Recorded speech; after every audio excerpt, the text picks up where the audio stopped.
Bismillahirrahmanirrahim. Dear students, I am your teacher, zoologist कारी मोहम्मद इरफान यासीन। आज का हमारा क्लास 10th बायोलॉजी का टॉपिक है फंक्शनिंग ऑफ किडनी। गुर्दे का काम करना, गुर्दे के काम करने का तरीक़ाकार क्या है और इसका काम क्या है और इसके काम के जो मेजर इसका फंक्शन है उसके स्टेप्स कौन कौन से हैं, ये आज का हमारा टॉपिक है। डियर स्टूडेंट्स, इससे पहले हमने किडनी के स्ट्रक्चर के बारे में बहुत डिटेल से पढ़ा है। मैंने 2 वीडियोस पहले भी रिकॉर्ड की हैं, 2 लेक्चर्स पहले आपके रिकॉर्ड हो चुके हैं। स्ट्रक्चर ऑफ ह्यूमन किडनी, जिसमें पहले उसके जो बेसिक पार्ट्स थे उनके बारे में पढ़ा, फिर हमने बेसिक स्ट्रक्चरल और फंक्शनल यूनिट जो नेफ्रॉन है उसकी डिटेल में हमने पढ़ा था। ये आपके सामने डायग्राम मौजूद है, ये एक टिपिकल नेफ्रॉन की डायग्राम मौजूद है। हम इसको पढ़ते हुए साथ साथ डिस्कस करते रहेंगे। आइए अपने टॉपिक को स्टार्ट करते हैं। फंक्शनिंग ऑफ किडनी, किडनी का काम करना, किडनी का काम करने का तरीक़ाकार क्या है। बेसिक कंसेप्ट सबसे पहले जानते हैं। बेसिक कंसेप्ट हमारा ये है किडनी के मुतालिक कि किडनी का जो मेजर फंक्शन है वो यूरिन फॉर्मेशन है, पेशाब बनाना है। तो जो नॉर्मल एडल्ट ह्यूमन होता है उसके अंदर 1.6 लीटर पर डे जो है यूरिन पैदा किया जाता है और उसको एक्सक्रीट किया जाता है। 1.6 litre per day urine excrete किया जाता है नॉर्मल एडल्ट ह्यूमन की तरफ से। और मेजर फंक्शन ऑफ किडनी क्या है जी? यूरिन फॉर्मेशन, पेशाब बनाना। अब इस यूरिन फॉर्मेशन का जो तरीक़ाकार है वो बाकायदा तौर पर स्टेप्स में होता है। इसके टोटल 3 स्टेप्स होते हैं। यूरिन फॉर्मेशन के याद रखना है आपने, हमेशा 3 स्टेप्स होते हैं। मैं आपको पहले इन स्टेप्स का तारुफ करवा देता हूं। फर्स्ट ऑफ ऑल, पहला step, first step pressure filtration. अब प्रेशर फिल्ट्रेशन कैसे होती है, आइए जरा डायग्राम की तरफ। ये आपके पास हार्ट है, हार्ट से एओर्टा को, डॉर्सल एओर्टा को ब्लड मिला, ब्लड ने आगे खून दिया रीनल आर्टरी को। रीनल मतलब गुर्दा है और आर्टरी की टर्म से आप पहले भी आगाह हैं कि आर्टरी ऐसी खून की ब्लड वेसल जो दिल से जिस्म के हिस्सों की तरफ ब्लड लेके जाती है, उस तरह की नाली को हम आर्टरी बोलते हैं। इसको रीनल आर्टरी किस लिए बोल रहे हैं, आपको पहले भी ये बता चुका हूं कि रीनल की टर्म जहां भी आएगी तो इसका मतलब हमेशा यही होगा कि गुर्दे के मुतालिक कोई ना कोई बात हो रही है। तो ये रीनल आर्टरी यानी गुर्दे की तरफ खून ले जाने वाली आर्टरी। अब यहां पर जब खून रीनल आर्टरी से आगे जाता है तो खून को रिसीव करने वाली जो अगली नाली है, अगली वेसल है, वो एफिरेंट आर्टेरियोल है। आइए फर्स्ट स्टेप को भी साथ साथ डिस्कस करते हैं। पहला स्टेप हमने कहा प्रेशर फिल्ट्रेशन। इसके नाम से ही जाहिर है कि फिल्ट्रेशन मतलब फिल्टर करना, छानना, और प्रेशर यानी प्रेशर से छानना। अब यहां प्रेशर किस चीज का है, आपको मालूम है कि आर्टरीज खून की ऐसी नालियां हैं जिन पर हार्ट का जो प्रेशर होता है ब्लड पंप करने का वो ज्यादा होता है। यहां से खून रीनल आर्टरी को मिला तो ब्लड एंट्री इनटू किडनी, गुर्दे में खून की जो एंट्री हो रही है वो किसके जरिए, via afferent arteriole, afferent arteriole से हो रही है। टर्म एफरेंट जहां भी आएगी यहां इसका मतलब होगा, एफरेंट के मीनिंग आपने याद रखते हैं। एफरेंट का मतलब होता है टू, एफरेंट की टर्म का मतलब क्या होता है डियर स्टूडेंट्स, टू। और ब्लड एंटर हो गया किडनी में एफरेंट आर्टेरियोल के जरिए। अब एफरेंट आर्टेरियोल से खून यहां पर पहुंचा। ये जो आपको tuft of capillaries, tuft of blood vessels, blood capillaries, खून की नालियों का ये जो गुच्छा या नेटवर्क आपको यहां नजर आ रहा है, ये एक फिल्टर है समझ लीजिए। इसको हम आप पिछले टॉपिक में पढ़ चुके हैं कि ये जो टफ्ट है इसको हम क्या बोलते हैं, रीनल कार्पसल का कौन सा हिस्सा, रीनल कार्पसल का वो हिस्सा जिसे हम ग्लोमेरुलस बोलते हैं। ग्लोमेरुलस में खून एंटर हुआ एफिरेंट आर्टेरियोल के जरिए।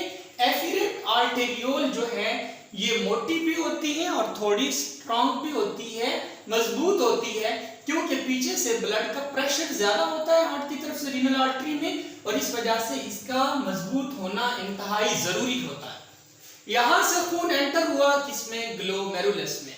हमने वही बात की कि blood entry into kidney through किसके जरिए जी, एफिरेंट आर्टेरियोल इनटू ग्लोमेरुलस।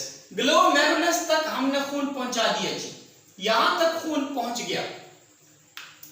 अब इसके साथ मैंने एक और यहां से आर्टरी बनाई, ये रेड कलर में आपको नजर आ रही है, इसको इफिरेंट बोलते हैं। अब इफिरेंट और एफिरेंट में फर्क क्या है? एफिरेंट की टर्म का मतलब हमेशा याद रखना है टू, और जब इफिरेंट की बात हो रही है तो इसका मतलब होता है फ्रॉम। इसका मतलब क्या है, जब इम्प्योरिटीज ऑफ ब्लड ग्लोमेरुलस में पहुंची तो ग्लोमेरुलस ने खून को छान लिया। ये फिल्टर प्लांट है जी, इसने खून का फिल्टर प्लांट है ये। खून यहां फिल्टर हुआ, खून फिल्टर होने के बाद जो वेस्ट मटेरियल वगैरह है वो नेफ्रॉन के जो ट्यूबुलर पार्ट है उसको दे दिया जाएगा, और बाकी यहां से जो खून साफ खून है जिसको यहां से फिल्टर करके दिया जा रहा है वो आगे एफिरेंट आर्टेरियोल में चला जाएगा।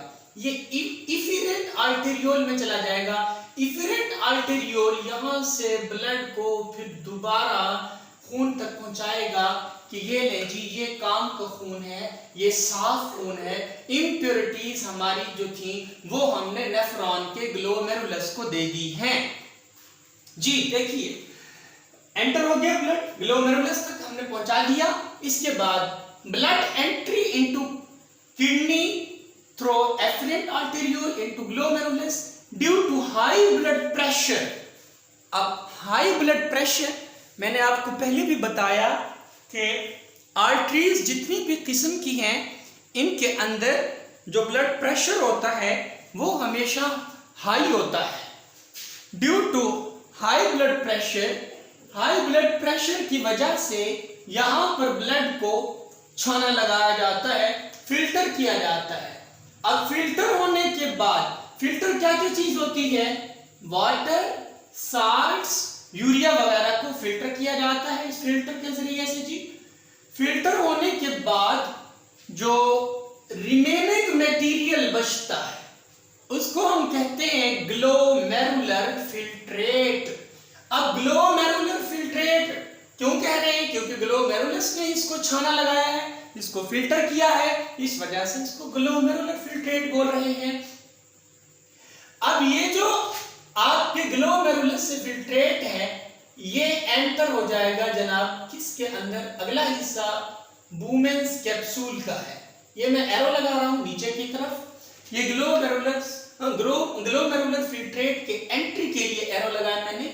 यहां से ग्लोमेरुलर फिल्ट्रेट एंटर हो गया आपके किस हिस्से में, बूमेन्स कैप्सूल में।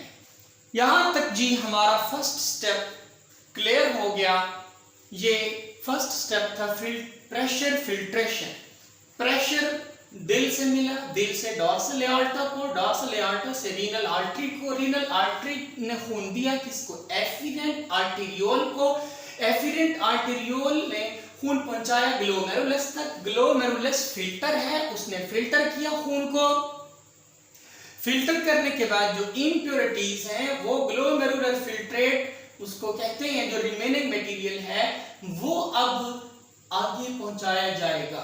और जो प्योरिटीज है, जो प्योर ब्लड है, ये जो मैंने रेड कलर की आपके पास ब्लड कैपिलरीज बनाई हैं, ये खून की नालियां हैं, ये कवर करती हैं उस एरिया को जो कि ट्यूबुलर पार्ट है हमारे नेफ्रॉन का।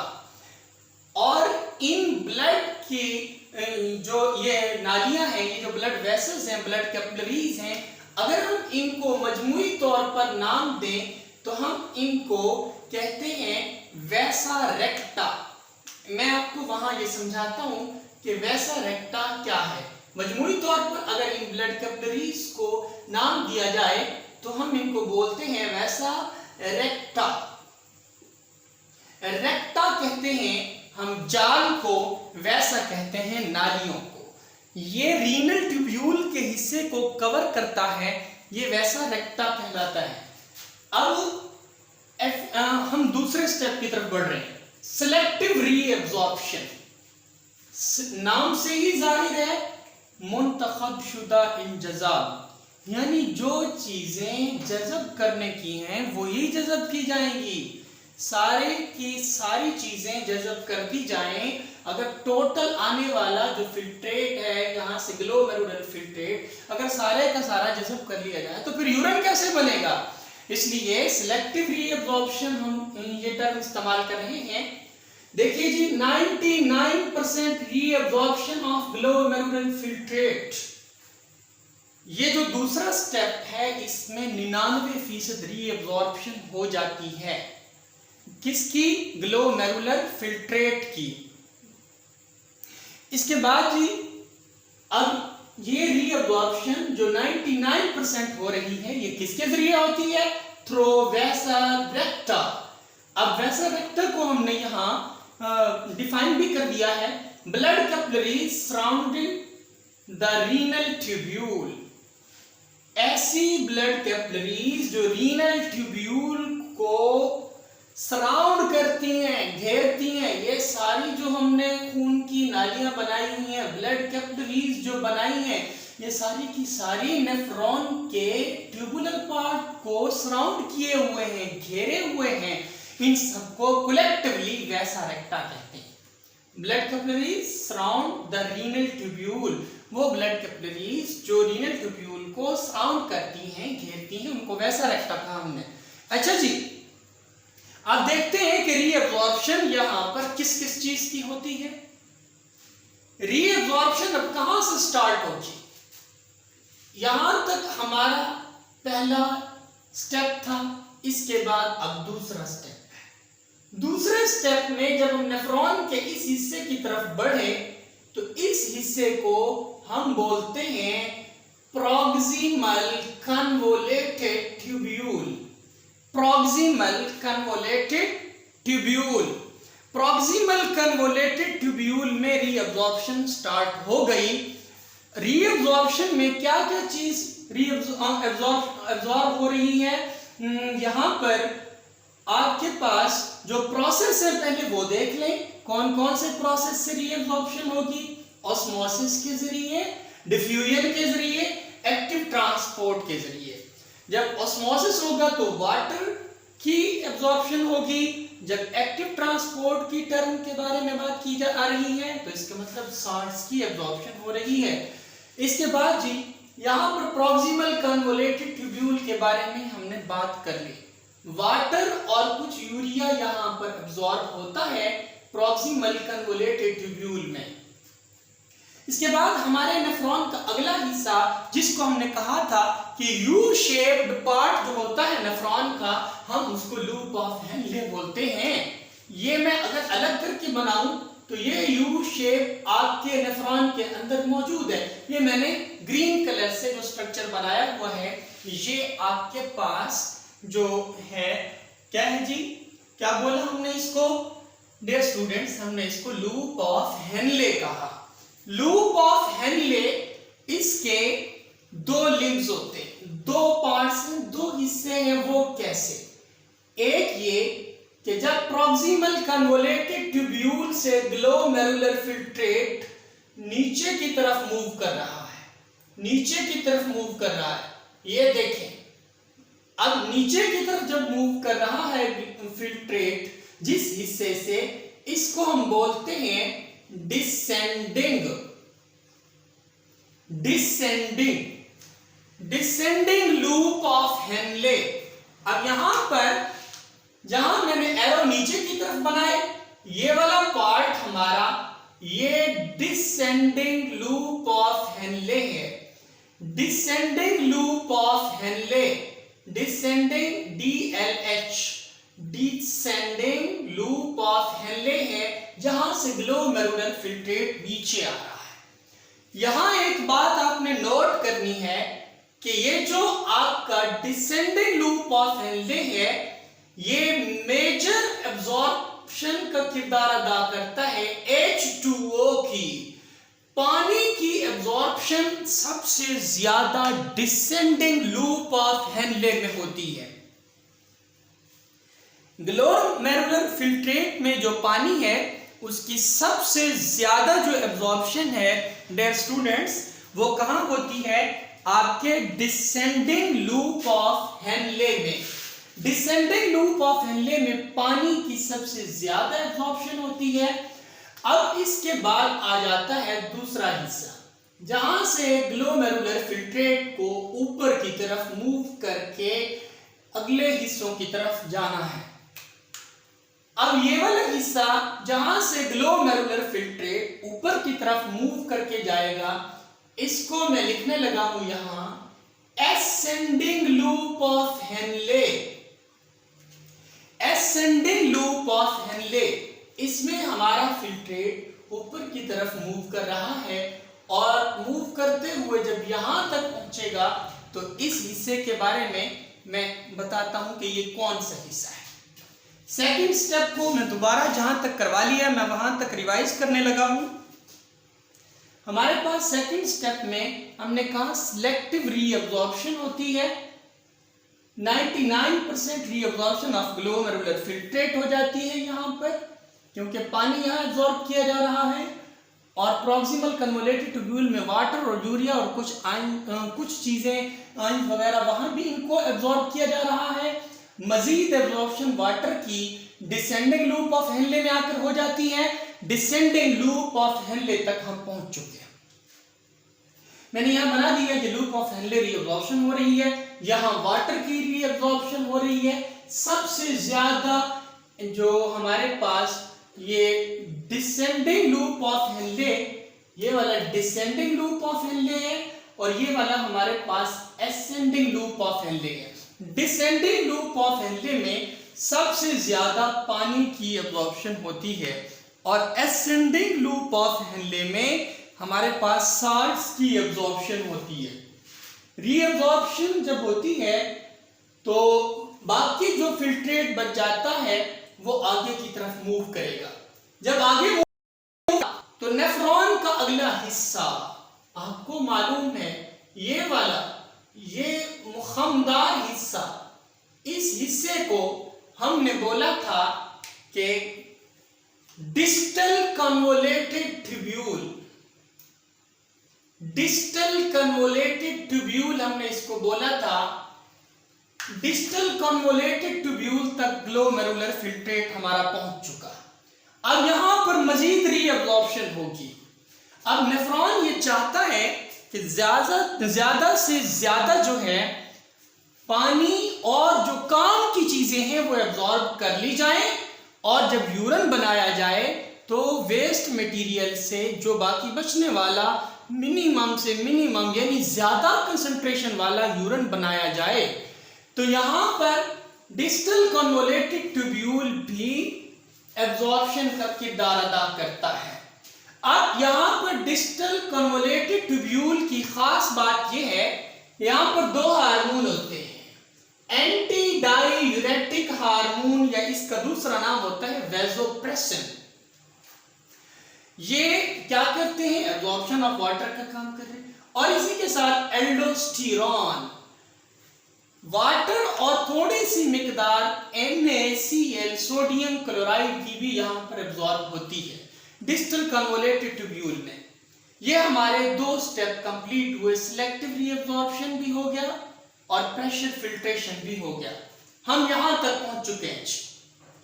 इसके बाद हमारा ग्लोमेरुलर फिल्ट्रेट, ये एक डक्ट है, नाली है, इस डक्ट को, इस नाली को हम बोलते हैं कलेक्टिंग डक्ट। आपने अगर पिछले लेक्चर मेरे देखे हैं तो आपको ये कंसेप्ट क्लियर होगा, कलेक्टिंग डक्ट। और कलेक्टिंग डक्ट वो नाली है, वो डक्ट है जिसमें बहुत सारे नेफ्रॉन्स के डिस्टल कन्वोलेटेड ट्यूब्यूल आकर ग्लोमेरुलर फिल्ट्रेट को गिराते हैं। अब कलेक्टिंग डक्ट में फिल्ट्रेट पहुंच गया। यहां पर पहुंचने के बाद क्या होता है जी, तीसरा स्टेप स्टार्ट हो गया, थर्ड स्टेप, जिसे हम कहते हैं ट्यूबुलर सिक्रीशन। सिक्रीशन किस लिए कहते हैं, क्योंकि इस स्टेप में secretion of ions, urea, creatinine वगैरह ये सिक्रीट होते हैं from blood capillaries to filtrate of renal tubule. Blood से मजीद जितना कुछ फजूल निकलना होता है वो सारा निकलकर और इन आयंस के साथ मिलकर कलेक्टिंग डक्ट तक पहुंच चुका है। अब for maintaining normal pH of blood, ये सारा कुछ किस लिए किया जा रहा है, यहां पर भी एडीएच होता है।